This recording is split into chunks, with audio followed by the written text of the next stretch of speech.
keep us on our toes.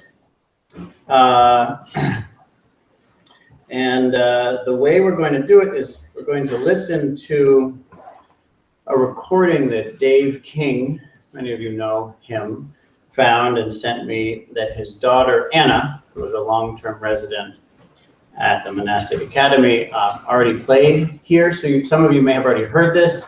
Nothing wrong with hearing it a few times. It is about a young man who attempted to follow in Peace Pilgrim's footsteps and discovered that what she did was harder than we might imagine. What she did was extremely impressive. And a lot of the time we think about what she did and we think, well, yeah, you just walk around without any possessions and without asking for food or shelter, walking 25, 30 miles a day for decades. Sure, that's the sort of thing that people do, and good for her.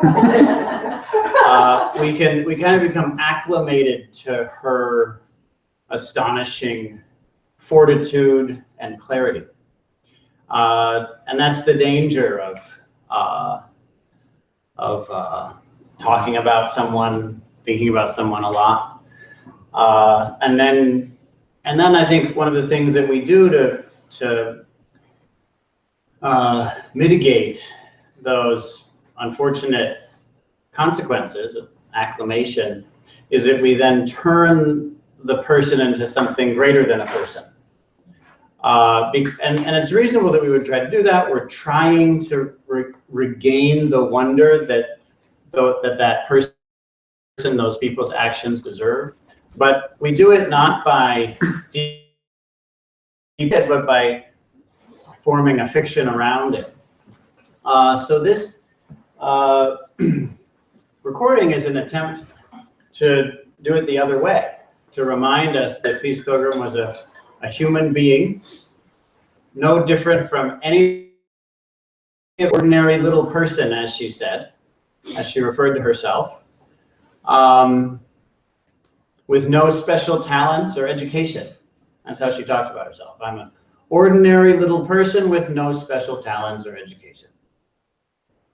That's it. And it's important to know that that is true.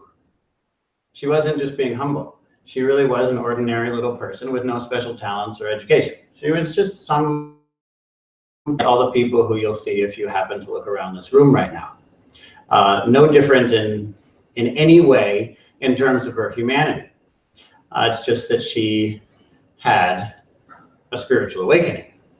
And that's what we're here to do, so that we also can do what can't be done without that. So let's listen to this and consider the importance of this path in our lives.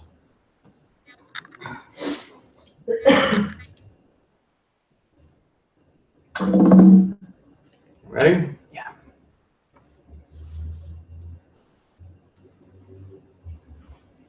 Watson. Unlike a lot of the other students, Daryl didn't come from money. He was there on a scholarship, and instead of partying or doing drugs, he spent his time writing plays. Good plays. We kept in touch after college, but I hadn't heard from him in a little while, when in August 2009, I got the kind of email that's generally a cause for concern. It said, "Hello everyone. I'm writing to let you know that tomorrow I will be undertaking a pilgrimage for peace, walking across the country from Cape Henlopen State Park in Delaware, California. I'll no longer be using this email address or the name Daryl Watson. For the duration of this pilgrimage, I will carry the title carried by my predecessor, Peace Pilgrim. My peace and love go out to you all. Daryl's walk for peace." Just so you know, if you ever send me an email like that, I will not be concerned.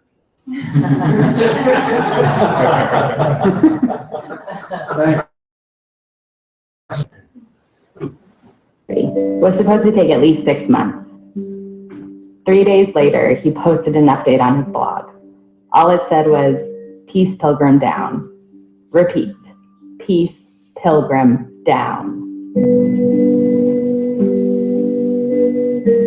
I remember thinking, 3 days? That's it?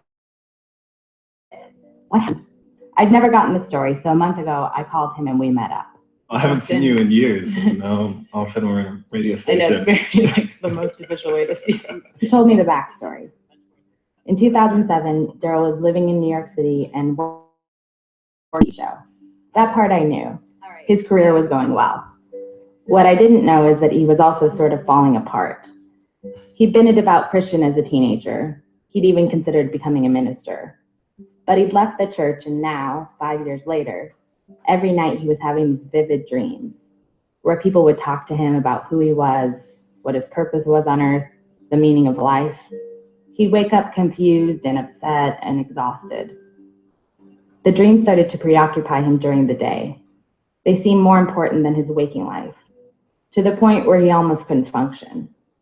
Because I was wrestling with so much fear. And I wanted an end to the ambiguity. Like I wanted my mission statement. You know how every business has, you know what I mean? That's what I wanted. Like, you were Daryl Watson. You were born on this day. This is your purpose. This is how you're going to do it. All the dreams made him wonder if he had a spiritual calling that he was avoiding. Daryl wanted to feel a connection to God, a clear, unshakable answer. So he threw his career aside, left New York, and tried all the classics. Silent meditation and fasting for 40 days, a trip to Peru to study under a shaman, Jerusalem. He did this for a year. Nothing helped. Finally, when he was just about to give up, he came across the story of Peace Pilgrim. With no money or possessions, just a shirt that said Peace Pilgrim. She followed Jesus' advice to be like the lilies of the field, to trust that God would provide. She walked for 28 years. Here she is being interviewed in Pensacola in 1977. I haven't got any money, and I don't even accept any money, and I don't belong to any organization, and I don't own anything. This is me and my only earthly possession sitting in this chair. I walk until given shelter, fast until given food. I don't even ask. It's given without asking. I didn't know why other people weren't doing it. Peace Pilgrim's story had all the answers Daryl was looking for. She trusted God and it worked. God did provide for her for almost 30 years. She had the unambiguous connection to God that Daryl desperately wanted. She had no doubt or fear, and her fearlessness inspired others. I thought, why aren't more people giving away everything that they in the country? Of course, this is what you do. When you live in this world as crazy as it is, like, this is what you do.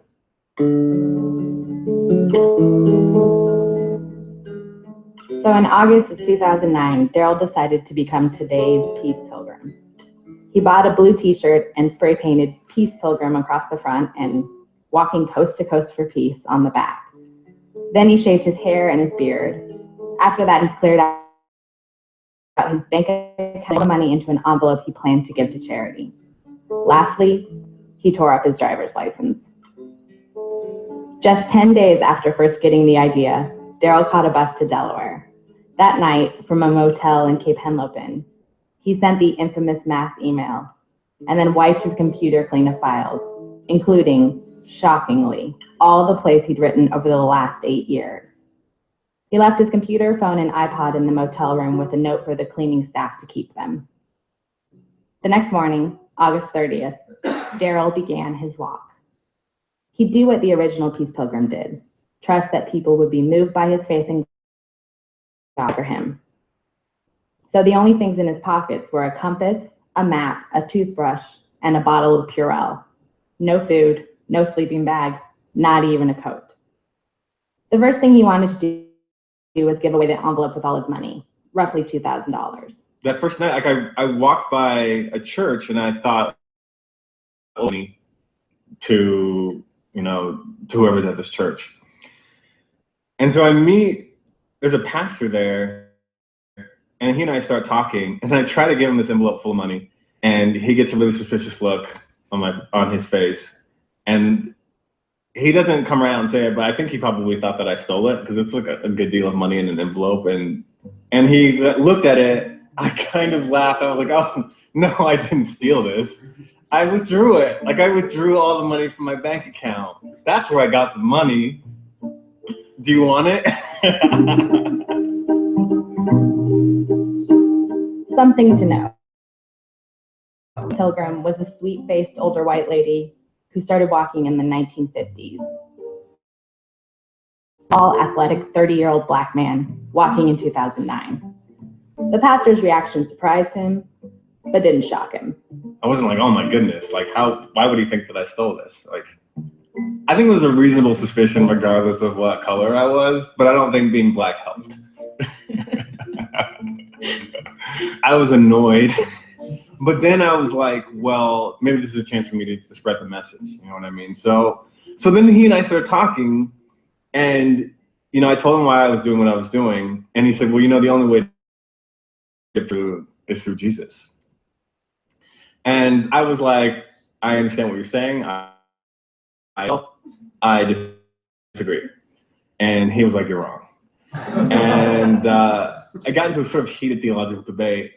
And then, you know, finally I was like, well, maybe I should just be on my way. Like, and he's like, you know what? I'm not going to take him. I think he was going to take the money. He actually was holding the envelope as he was debating with me. And then at a certain point, he was like, you know what? I'm not going to take this money because I feel like to take it from you, you know, who's not a believer, it would be sending the wrong message. And then he said, you know, Jesus said to if you go into a town and you try to spread the gospel and they don't hear you, leave that town and then wipe the dirt off your, you know, off your feet. And let that be a testimony to that place. And he said, so I wipe my feet off at you. And that really bothered me. But Daryl couldn't dwell on it. He still had to get rid of the money and find a place to sleep. So he wrote "for charity" on the envelope and dropped it in the first mailbox he saw. Without any offers to stay inside, Daryl slept on the steps of the Catholic church that night. You know, it was just starting to get cold out. I didn't have a coat. I didn't have a sleeping bag. I didn't have like really anything. And it was just like concrete. And concrete is really cold. So that first night I barely slept at all. And the second day I walked into this college town and I made it to some sort of fast food. I stopped a lot at fast food, like have like water for free, and I would just sit there and just try to like recover. And somebody saw, like this college kid saw my Peace Pilgrim shirt, and so he came over and started talking to me. And he's like, that's really crazy that you're doing this. Like, have you done anything like this before? And I was like, no. He's like, have you ever like hiked long distance or walked long distance like this? I was like, no. He was like, He's like, you don't have any supplies or any food, anything like that? And I said, I'm not worried about it. Like, I think, you know, I'm just sort of trusting in God's providence to get me through. And he's like, well, you're definitely going to freeze. I was like, I don't know what God's going to help you do, you know, in the cold, because it's starting to drop. He's like, and once you hit the Midwest, it's going to be snow. Like, he's like, and you don't have anything. Like, and he was wearing like a sweatshirt, this red sweatshirt, and he took it off and he gave it to me. Wow. And he was like, here. He's like, you're going to need this more than I am. And he was right, because that night, I think it was even colder than the night before, and there was a definite wind. By the end of day 2, in a college town of all places, Daryl still hadn't been offered a crash pad. So he found a baseball field on campus with a dugout and rolled himself like a burrito into a slab of AstroTurf. It was still cold, but he managed to get some rest. On day 3, approximately 40 miles in, Daryl crossed his first state line into Maryland. It was a triumph. He'd walked across an entire state. Granted, it was Delaware, but still. Now his route took him into a rural area, which meant fewer cars and fewer people to stop and talk with. Feeling incredibly alone, he tried to keep his mind on God, like Peace Pilgrim had, and to give up his fear. But oddly, things were working the other way around for him. He'd entered the journey fearlessly, and only along the way was he beginning to see things there were to fear. I finally got to a point where I just couldn't walk anymore, and there was still daylight out. And I wanted to walk all day, but I just didn't have the strength. Too tired to go any further, Daryl found another church. So he laid down in a covered concrete area behind it. And I drift off to sleep for like a moment, and then suddenly I feel like this warmth enter my body, and all of a sudden I have all this energy, and I hear like a voice inside of me say, you need to start walking right now, or you are going to freeze to death. And I got up and I started walking. And after I got that second wind and I got to a playground, there was like a slide that had a little house at the top. So I was like, shelter. And I climbed in, and it was like metal and like wet inside. But I still at least protecting me from the wind. And it looked like a tiny And house. it looked like a tiny house. So, and I start to drift off a little bit, and I felt that same voice kind of kick in and say, you got to get out of here, leave.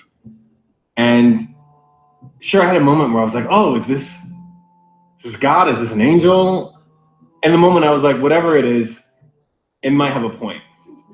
I may need to get up and start walking. You know, and maybe I can work out the psychological, theological, questions later. So I got up and I was just walking, trying to make it to the next town.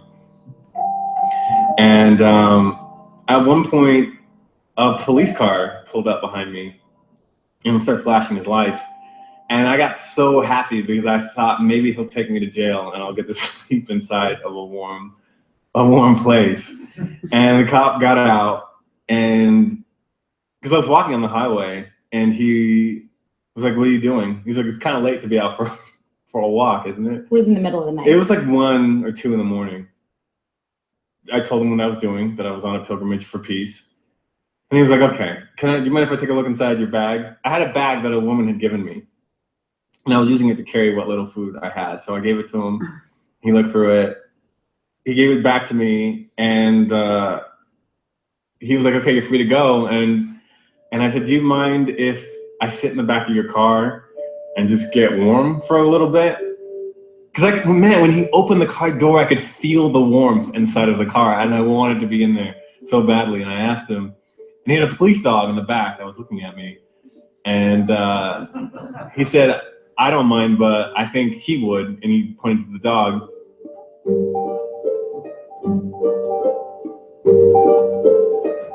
So the cop drives off, and I walk for probably another 30 minutes, and I'm tired, I'm hungry, my feet are, I'm really thirsty, I'm freezing, and I saw this billboard, and it said, it's okay to make mistakes as long as they're new ones. And I was like, I wonder if I made a mistake. And it didn't quite sink in, yet, which is funny because maybe I like to think that, for someone who's been wanting messages about, what to do and what not to do, and like God was like, let me give him a billboard. What is that billboard even for? Like, it makes me wonder what even existed. And it wasn't just a picture that it existed. Like, who knows? Who knows, man?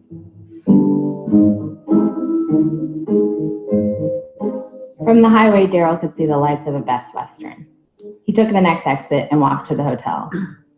He got lucky. The woman working the night shift was nice and let him sit in the lobby and warm up for a few hours. But then her manager showed up. He's looking at me, and he doesn't know I am. He knows I'm not a guest.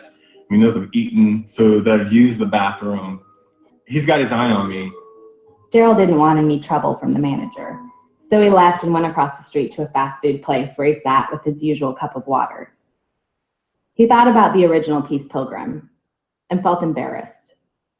She'd walked 25 miles a day in 3 different countries for 28 years.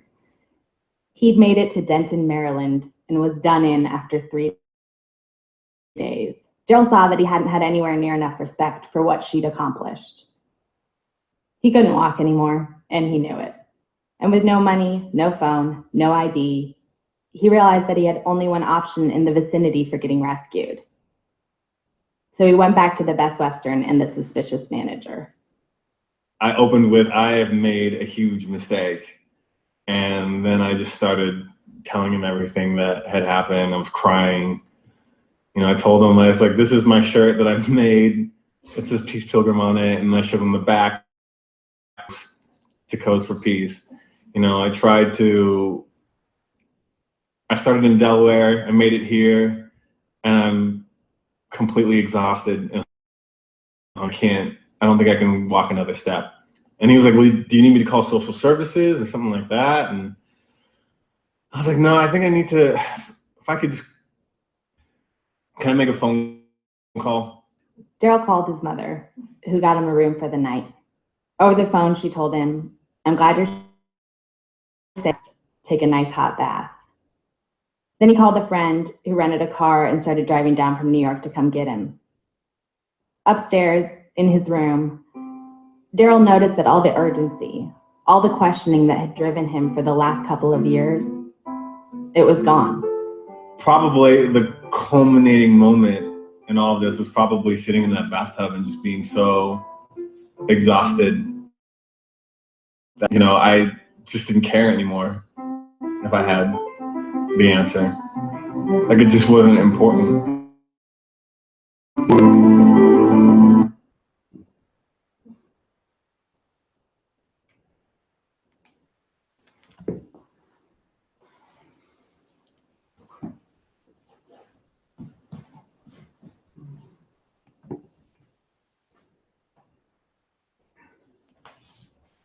Let's do it one. I don't have anything to give away. I'll pick you guys up when you need it.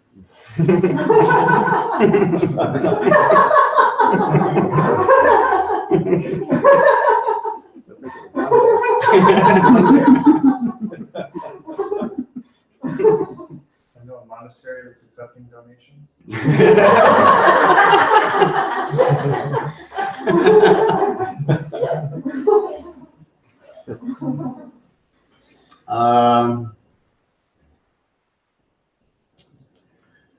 So there are a lot of different things that one can say about this story.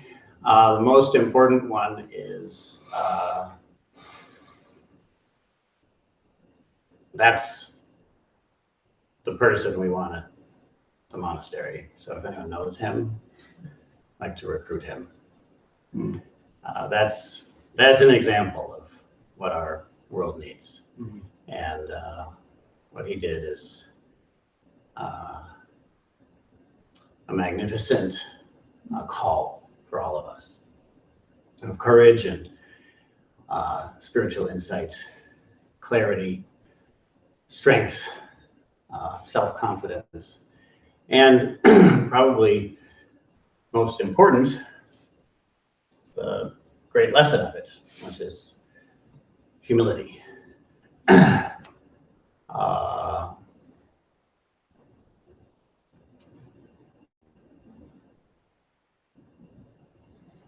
It's funny, I was talking with one of the residents about training at a monastery. And I said, there are a lot of different stages, and I went through, so what you can expect after a month, a year, 5 years. And I said, and if all goes well and you really throw yourself in, then after 10 years, you'll be able to admit that you made a mistake. That's worth it. It's only 10 years of hard work for something so wonderful as that. It's not easy to get to the point. And but the fact is, it doesn't have to take 10 years. It can take 3 days if we walk straight, if we go straight. And that's what he did. So it's a great example for us. But added to that,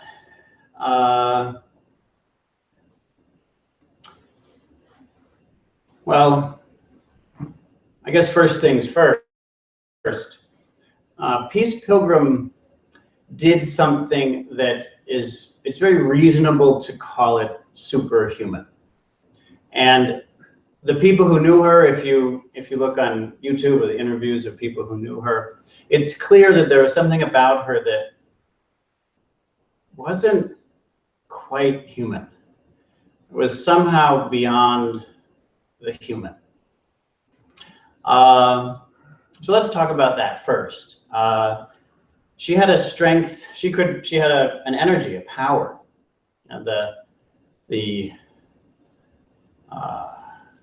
unending, the limitless energy of the Holy Spirit that she could, as she said, plug into at any time.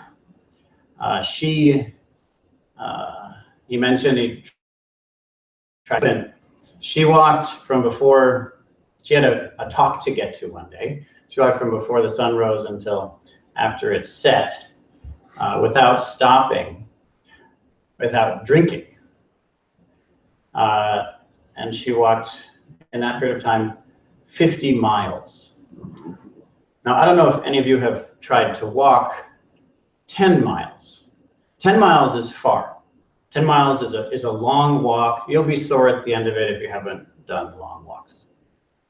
I don't know if any of you have tried to walk 20 miles, but 20 miles is much more than twice as long as 10 miles.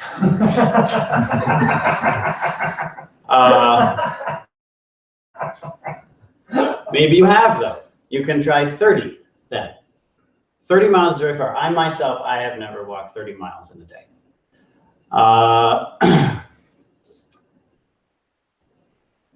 40 miles is beyond me, and then 50 miles is almost twice as far as I've ever walked in a day.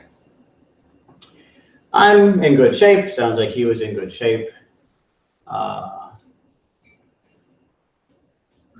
But she said that the difference is that she had the unending energy of God. She could always tap into it. It would always fill her. It never ended.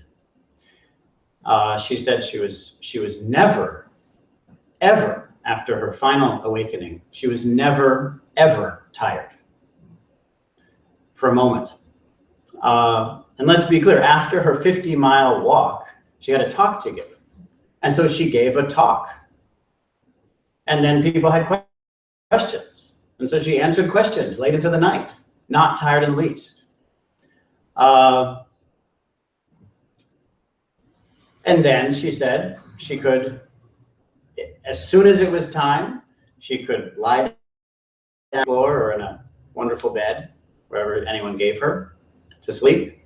And she could immediately tell her body, stop, rest, and it would. And she could immediately tell her mind, stop, be quiet, and it would be quiet. She could tell her emotions, stop, cease, and they would. Complete and absolute control over her mind, her body, and her heart. She only thought what she wanted to think, she only felt what she wanted to feel, and she only did what she wanted to do for 30 years. And she considered everything that came to be a test. And in that is, to me, the most superhuman part of what she did. Everything to her was a test. And if we try to live our vision, we will certainly, as she says, be tested. People attacked her physically. They attacked her psychologically, emotionally, sexually. And every time she thought of it as a wonderful chance. Can I respond to this with love? Let's see. So fun. And for each of us, we will be attacked in some way by others if we're trying to live our vow. People, sometimes they think that they're doing it for our benefit. Sometimes they're trying to hurt us. But it will happen. Sometimes it'll be true. Sometimes it'll be untrue. Sometimes it'll be helpful. Sometimes it won't be. And yet each of those is a kind of a test. How will I respond? And she said that, again, after that experience, she never failed a test. And she was always looking forward to the next one, to see again the next time. What's going to happen this time? Everything was part of her path. And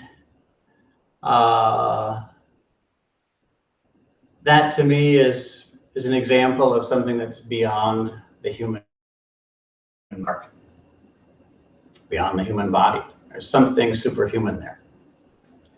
But if again you listen to the interviews of people who knew her, well, I guess I should also say we heard her voice. You can hear in her voice there's something different. There's something. I know a lot of people who have that. A lot means, I don't know, 3, 5.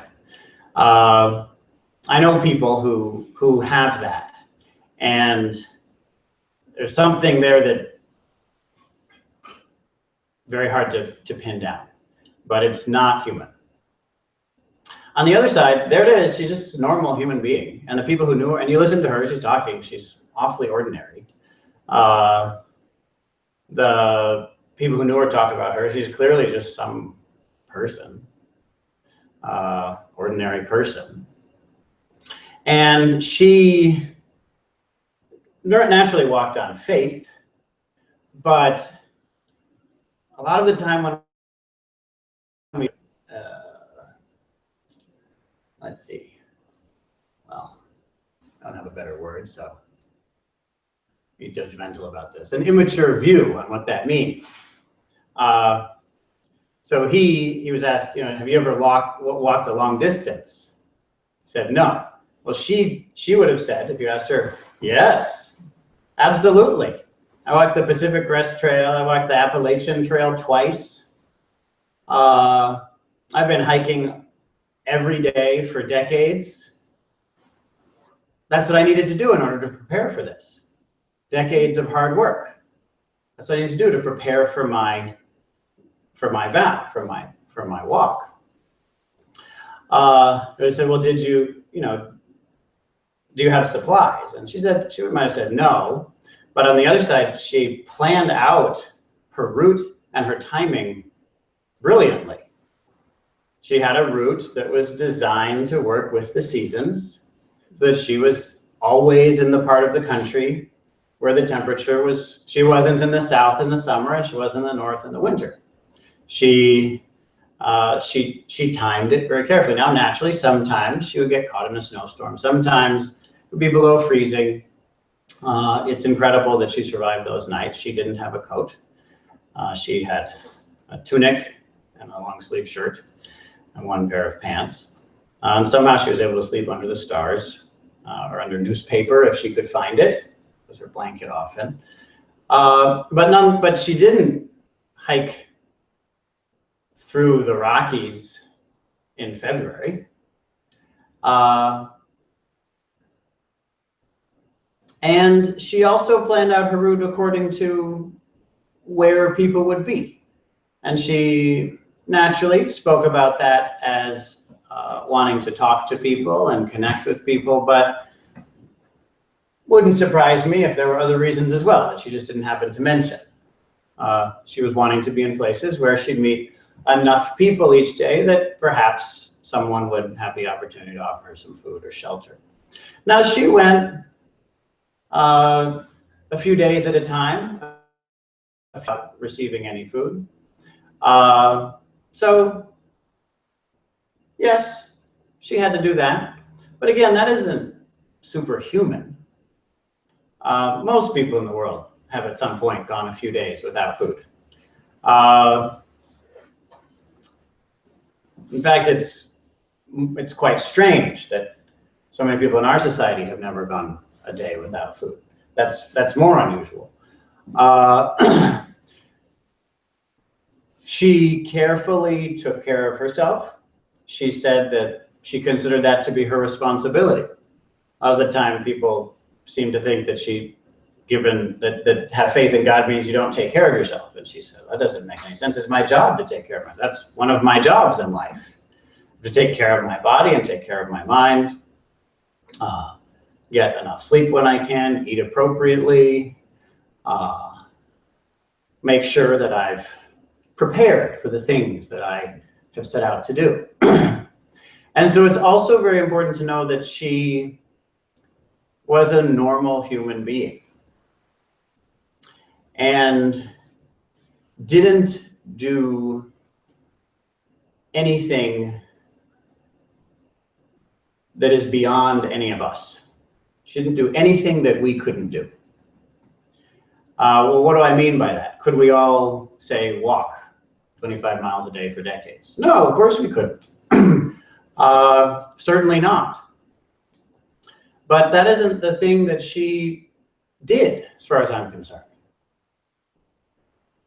Honestly, we don't want to allow the form of what she did to be a distraction from the essence of what she did. We have to pay attention to the form because in that way we can connect with her.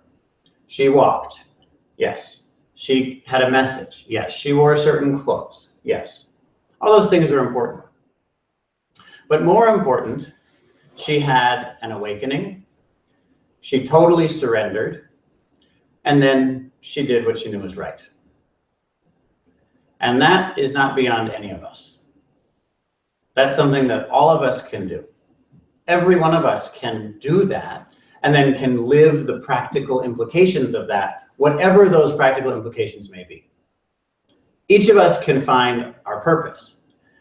Each of us can find that constant connection with God in such a way that we never lose that connection. Each of us can do that. Why? Because that is our natural state. It isn't just that we can do it, it's that everything else is harder. If you can not live in an authentic and kind way, then you can definitely live in an authentic and kind way because that's easier. It's harder to turn away from our natural state, to turn away from our true nature, and constantly maintain a lie. Lying requires far more fabrication and work than honesty. So we can all surrender. We can all live in an honest way, give ourselves completely to our vow, and through awakening, gain the wisdom that we need in order to actually achieve it. In order to fully integrate the mundane and the spiritual. So something like this, I hope, are first and foremost inspired by this example of courage and clarity. Someone who would give himself away and have such a deep clarification, such a deep insight, something that changed his whole life. Someone who could honestly get to the point when all the things that have seemed so important are no longer important. One who really honestly gets there. Someone who can really aside the psychological and theological stuff, because I have bigger things to consider right now. That's the significance of this path, to get to that point. And that's what he did. And we can be inspired by that. We can also be inspired by what she did. Again, if you listen to this, you can hear, if you listen from your practice, you can hear the difference between the narrator, the reporter's voice, his voice, and Peace Pilgrim's voice. You can clearly hear, oh.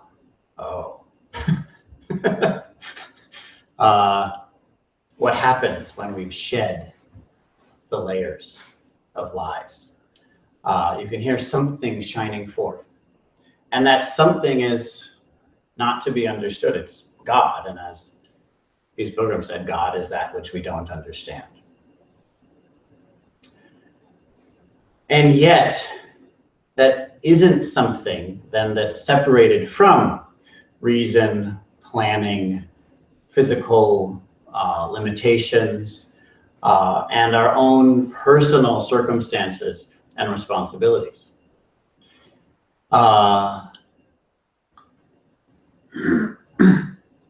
She did what she did at a certain time in a certain place. She was a certain person, and that time, place, and person are gone forever. So the form of what she did will never again, let's say that she was fully awake and she did exactly the right thing. If we do exactly that same thing, then we know it's wrong. It's the wrong thing because it's a different time, a different place, and we're different people. To find our wisdom, we have to accept the mundane time, the mundane place, and the mundane person who will live out this vow and fully surrender to that just as much as we surrender to the formless, unknown God.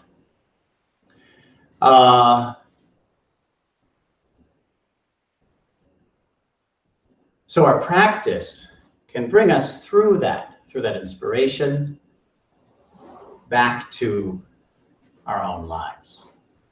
And we now have the opportunity to do a practice that can carry us in that direction.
Take some time to anchor in your body, paying attention to body sensations as the object that you receive, and attending to your posture as the object that you produce. Receive each body sensation as it arises and maintain, sculpt a beautiful posture as a creative act as you practice.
Once again, anchor in your body by receiving each sensation as it arises,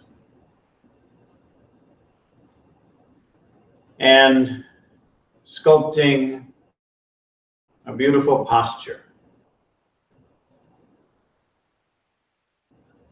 that embodies and relaxation.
Continue to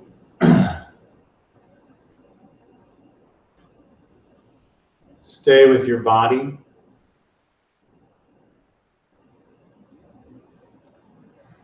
Receiving each body sensation and maintaining calm, alert posture.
Remember that your only job now, the only thing you're doing, is maintaining tall posture as you direct your attention to body sensations. Body sensations you don't create, you simply receive them in this exercise.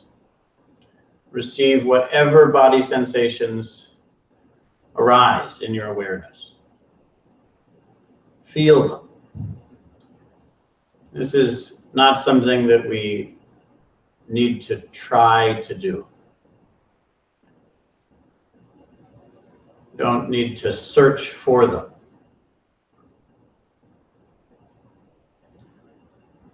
Maintain posture as you bring your attention to your body.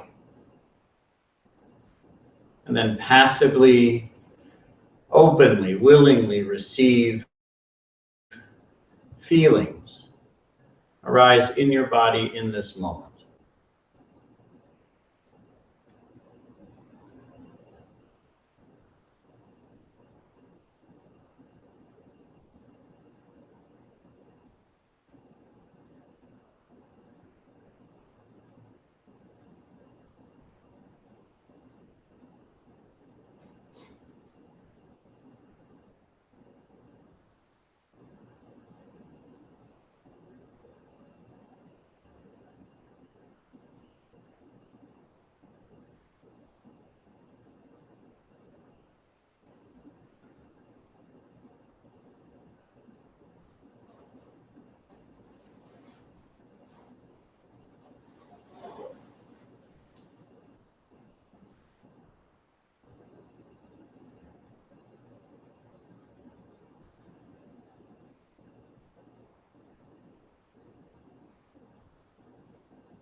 Now that we've settled in,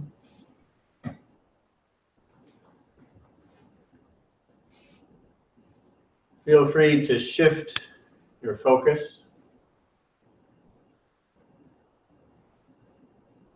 to a question.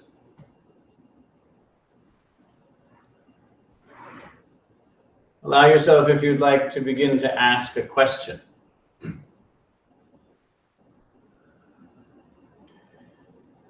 This can be any question, but you may find this exercise to be easier if you make it a big question. A question that's very important and that you don't know the answer to. And for 20 minutes, I invite you to simply ask that question. To ask it as fully and deeply as you can. And for that entire time, to strive any answer that you receive. Your goal is to ask the question as fully and as frequently as possible, while accepting whatever answers you may receive as little as possible.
You may wish to ask the question in the same way again and again with the same words, or you may wish to ask the question in different ways.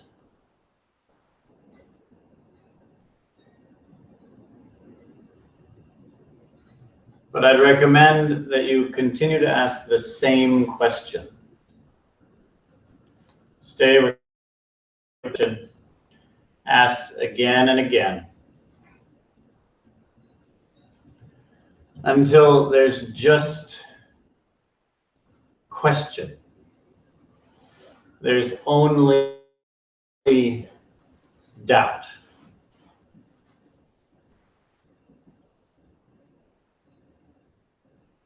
All certainty, all clarity, all understanding.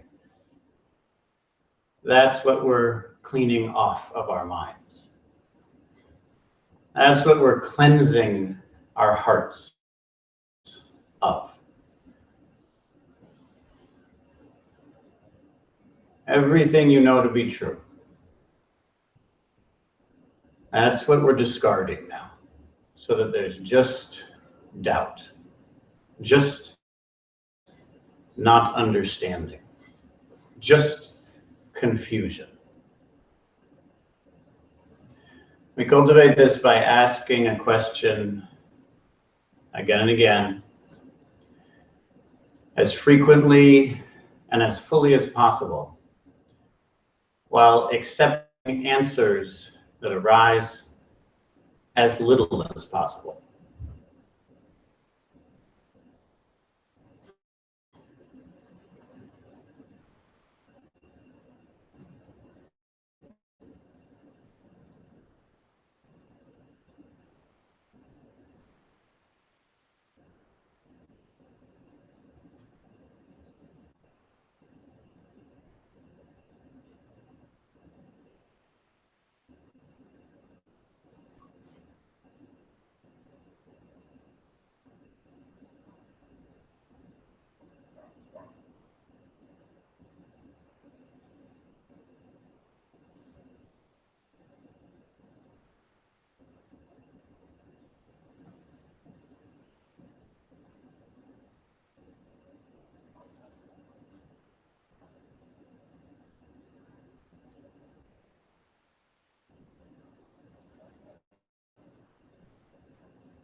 And as you ask the question now,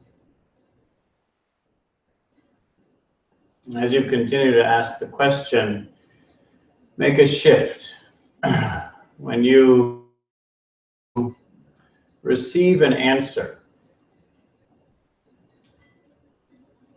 that's worth basing your life on, then receive that answer fully and receive it as deeply in your body as you can. Receive that answer. Let it penetrate and fill your body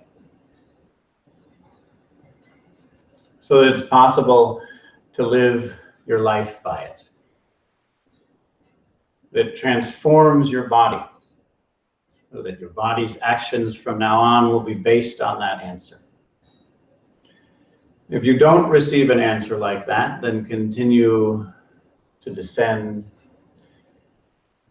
into doubt, into confusion. But if you receive an answer that's clear and trustworthy, then the challenge becomes how to receive that answer fully in your body, not in your mind, in your body. How to let that answer infuse your body, from your skin to your bones, from the top of your head to the soles of your feet.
It's okay to just ask and not receive answers. That's okay.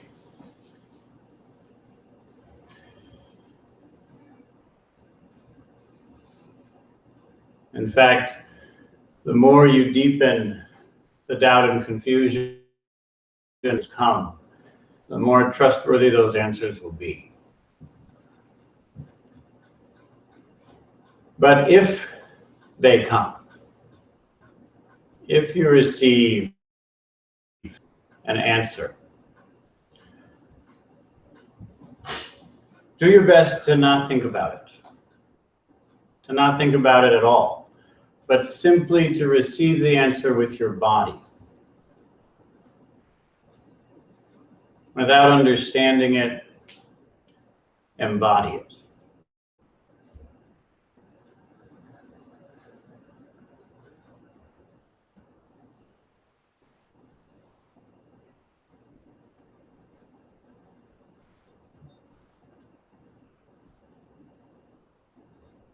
Ask until you feel doubt. And then feel the answer if it comes.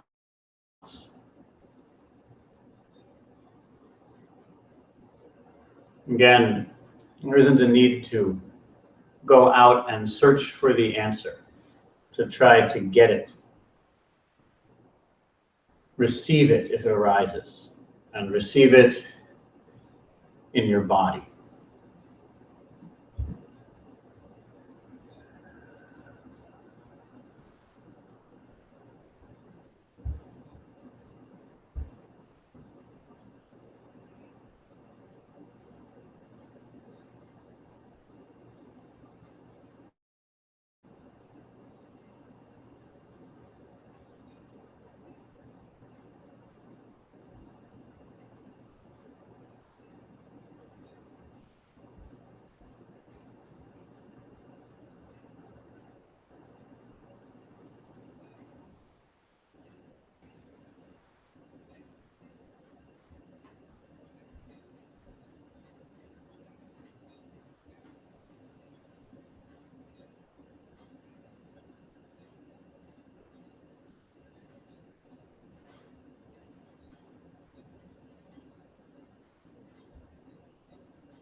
Let me add to that exercise that this is an exercise that we get better at with time.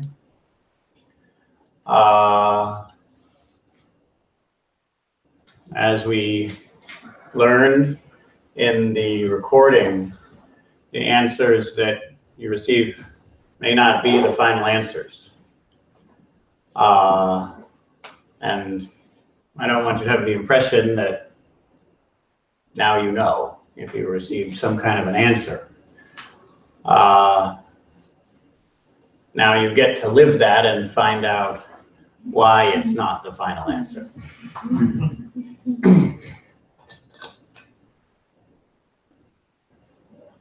But I will say that it's become increasingly clear to me that it's important to say out loud, so it's explicit, that if you don't live it, it will be your final answer. It's only by living it that you'll become free of it. If you don't live it, if you don't live the answers you've received, get the next ones.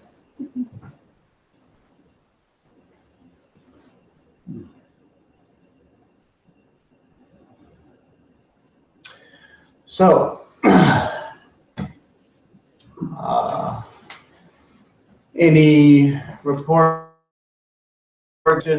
comments about the recording, the exercise, or anything at all? If so, good. If not, we can sit in silence. Mm-hmm. I just wanted to share that I really just love talking about Peace Pilgrim, Yeah. and I never really want to stop talking about them. And it kind of like resonates for me with like maybe what it felt like when people like initially heard about Jesus, because it's like Peace Pilgrim has been alive like during the span of my life, and as a matter of fact, she spent time in places that I spent time, and the archives of her life are at my old college, and so I just want to really make appreciation for bringing her life and my life together, because I feel like I've gained so much more freedom, hope, and inspiration. And one of the things that's helped me the most is the mantra she used, let my life, let me be a vessel through which only truth speaks. And I just feel so thankful for being able to follow in her footsteps. Yes. Yeah, we are finishing up our year of Peace Pilgrim. we are. Just to warn you. It's a short, what? It's not the final answer.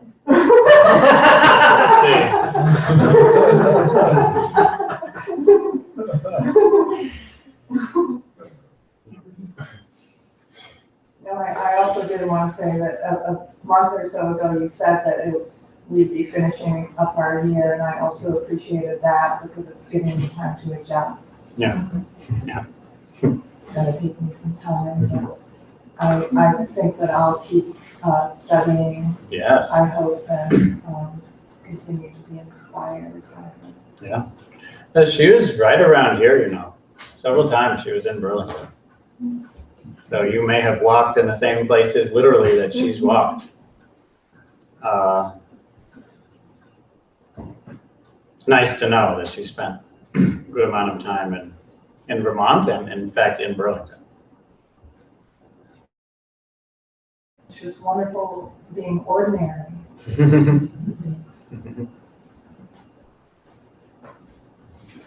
Extraordinarily ordinary.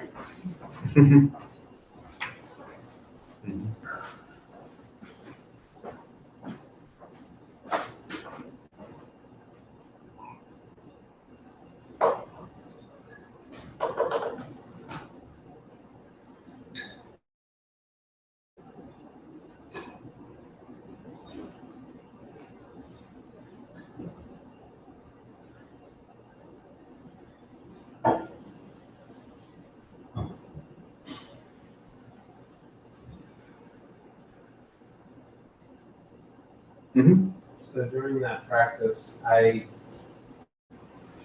had answers to my question that I thought possibly good answers, but I had a hard time going beyond the thoughts and actually feeling. Do you have any suggestions for how to get beyond the thought? Well, it's a good question. How do we receive answers in any form other than thoughts? How do we receive answers with our bodies? I can give you two answers to that. One is a thought, and the other is not. So the thought answer is that it isn't that the thoughts about it are bad. Yes, it isn't that the thoughts about the answer are somehow problematic. They're part of it. The thoughts that we have about our lives, about our pasts, futures, purposes, vows, relationships, goals, selves, all of those thoughts are part of it. They're a natural part of the flow of nature.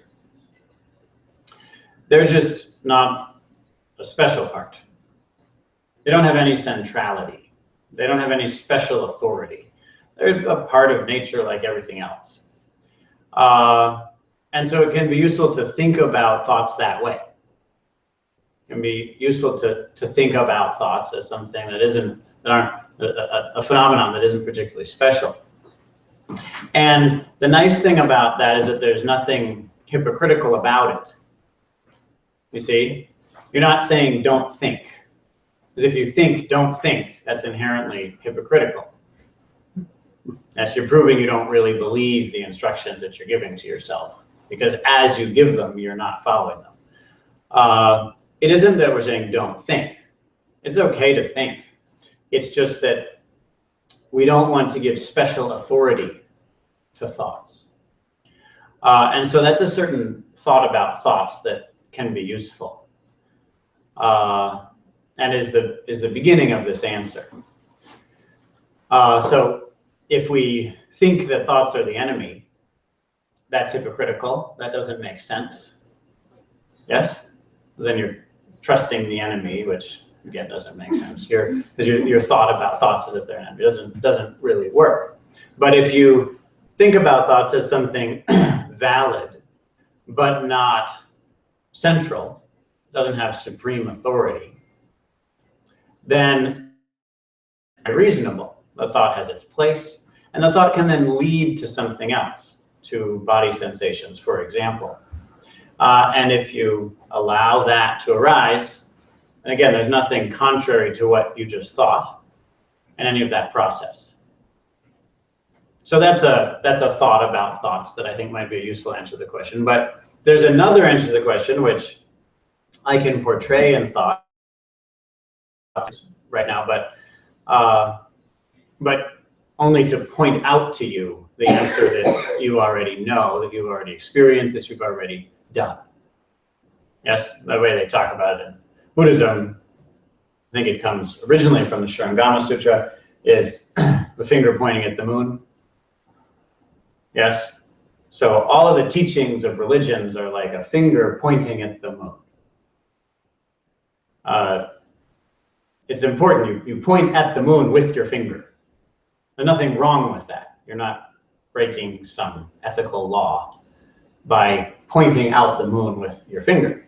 The problem comes when you mistake the finger for the moon. Right? That's the problem. When someone points at the moon and you think, they say, look at the moon, and you look at their finger and think, oh, that's a moon. At that point, you've lost the moon, but interestingly, you've also lost the finger. You've lost both the finger and the moon when you mistake the finger for the moon. You're not clear on either one. And that's what often happens in religion. So now I'm going to point at something, but good news, you know the thing I'm pointing at in a way that isn't a thought.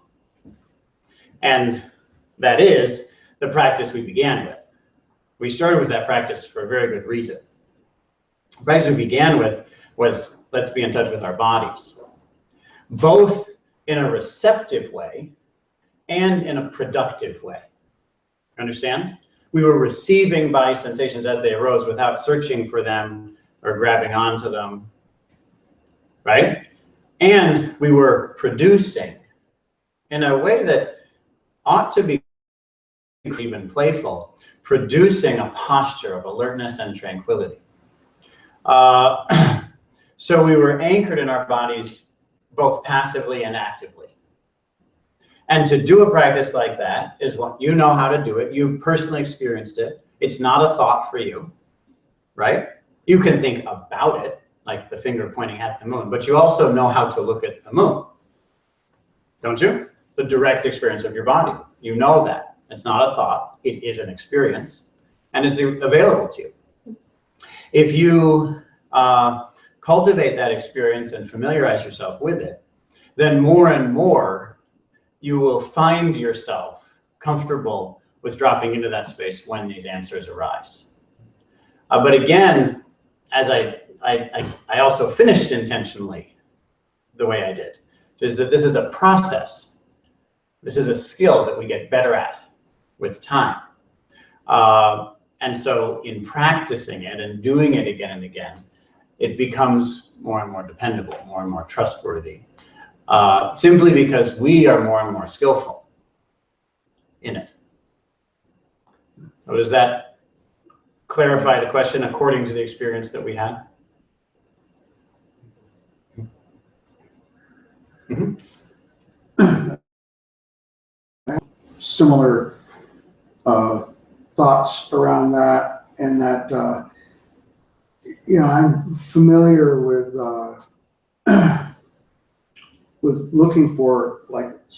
looking for something from my body, like from my heart. Okay, like getting information, going from my head to my heart.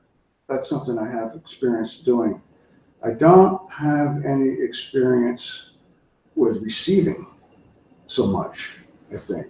Mm-hmm. And I had a hard time accepting that answer in my body. Mm-hmm. Yeah. I would imagine if with a practice, so it's a similar thing, it's just in the other direction. It's a similar thing. It's practice. This point of surrender. This is the central point of a spiritual life. Do we surrender to truth? It's the point that Peace Pilgrim emphasized, the other, a willingness to give up our reservations, our resistance. It's the point that the Buddha made. A source of suffering is craving, is resistance, is fighting, grabbing on, attachment. And so we are doing this practice know that issue. It's within ourselves that we, as Harada Roshi said at one point, the ultimate purpose of this path is to trust everything. We have deep trust. We do receive. And yes, that's something that we practice. I'd say again that the way that we come to the point of surrendering is through testing. So it's interesting, you know, people talk about faith. Let me just say, the modern world is, as the subject of the recording session, is crazy. People are crazy. And I didn't know how crazy. Maybe I still don't. But I don't even know if I know how crazy we are. But coming back from the monasteries, it's amazing how crazy we are. One example of our utter insanity is that many people, and you even hear people say this out loud without shame, many people believe that faith and evidence are contrary. You hear people say that. Say, oh, I don't just have faith, I believe in evidence. What are you? That's a state of such deep ignorance. It's hard to have it's hard to know how to begin the conversation with such absurdity, such total confusion. Faith is evidence. Evidence is faith. If you create a duality between those two, that it's pure confusion, it's pure ignorance. So what does that mean practically? How to make this practical? You have that experience, you get some kind of answer, you receive it to some extent. What do you do next? I'll tell you. Live it. Whether you can live it or not is a test of your faith.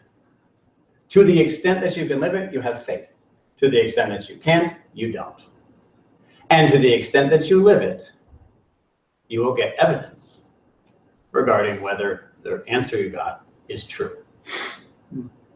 There's absolutely no difference between faith and evidence.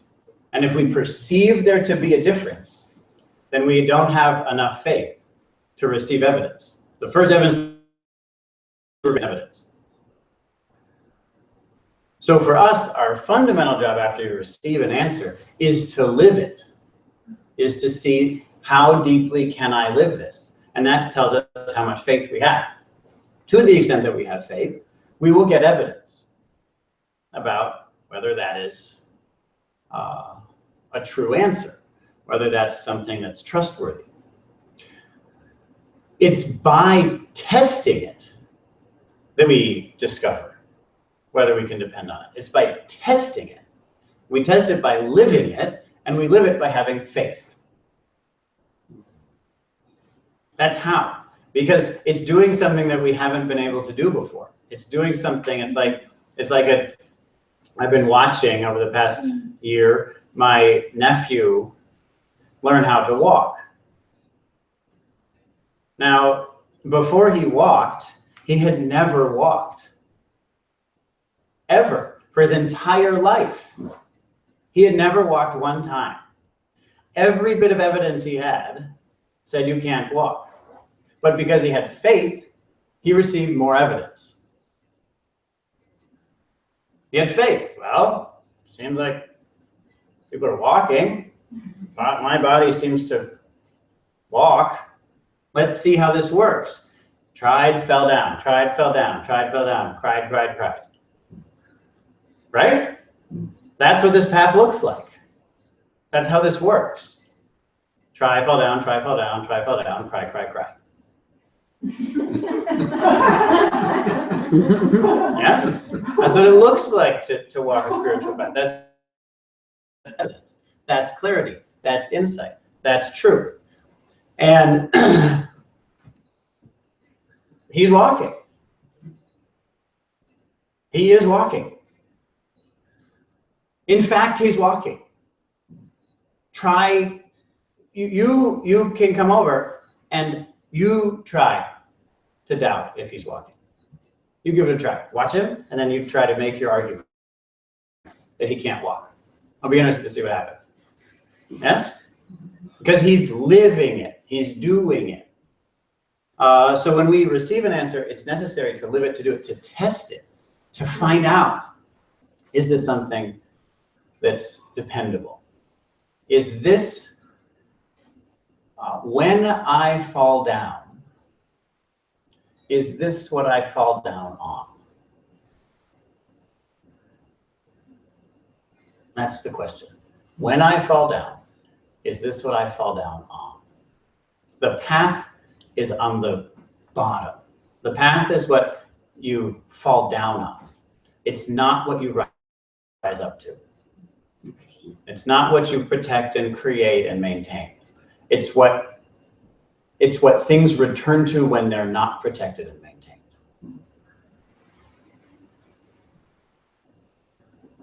You find that through faith, and what you hit is the evidence. What you land on, what you can truly trust, that's the evidence. It's done by living it. That's all. So to the extent that you have faith, you can live it. To the extent that you live it, you have faith. And faith is receiving. Is that clear? Yeah, I think so.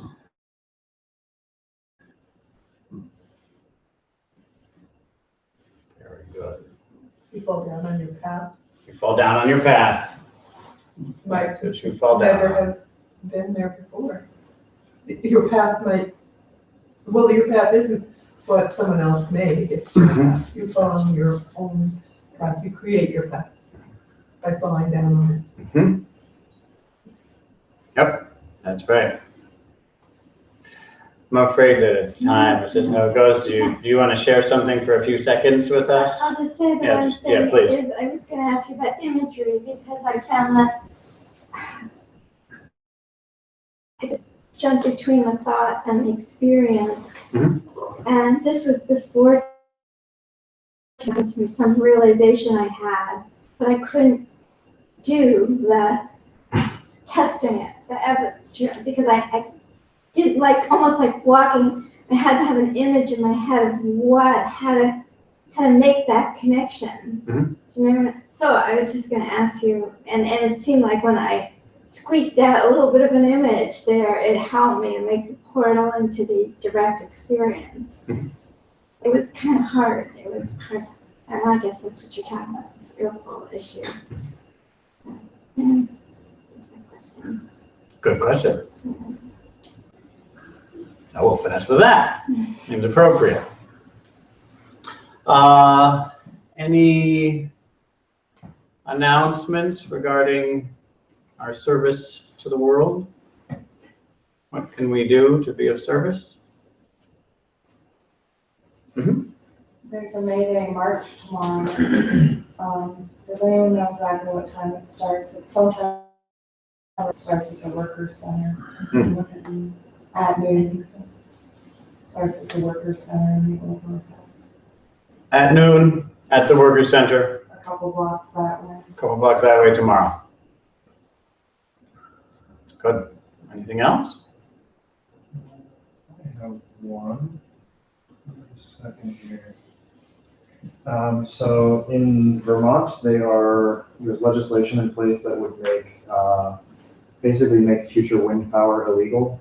They're putting in legislation that would limit the amount of sound a windmill could make down to the lowest levels in the United States. So there are hearings in Bennington on May 1st, which is Monday. There's one in Lowell on May 2nd, and there's one in Montpelier on the 4th. So they want to hear what people have to say about this, and I would highly suggest that if you're interested in molds and that relies very heavily on wind power. So I suggest you speak out for that if you have the passion for it. Yeah, and if you drive all the way up to Lowell, it's at 7 right? 7 at the school? Yep, 7 o'clock. 7 at the school, well, it's gonna finish pretty late. Might need somewhere to stay in Lowell. So we have plenty of rooms. We have more rooms than we know what to do with. So fill some for us, if you'd like. Even get breakfast. Yes? There's some mandatory meditation slipped in as well.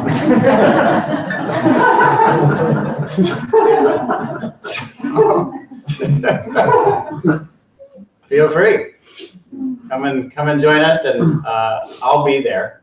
A few of us will be going to the school, so hope to see you too. Anything else? All right, very good. Well, it's good to see you. Thank you for your faith, your willingness to embark on this path, and to do it as a community, as a group of people who support each other.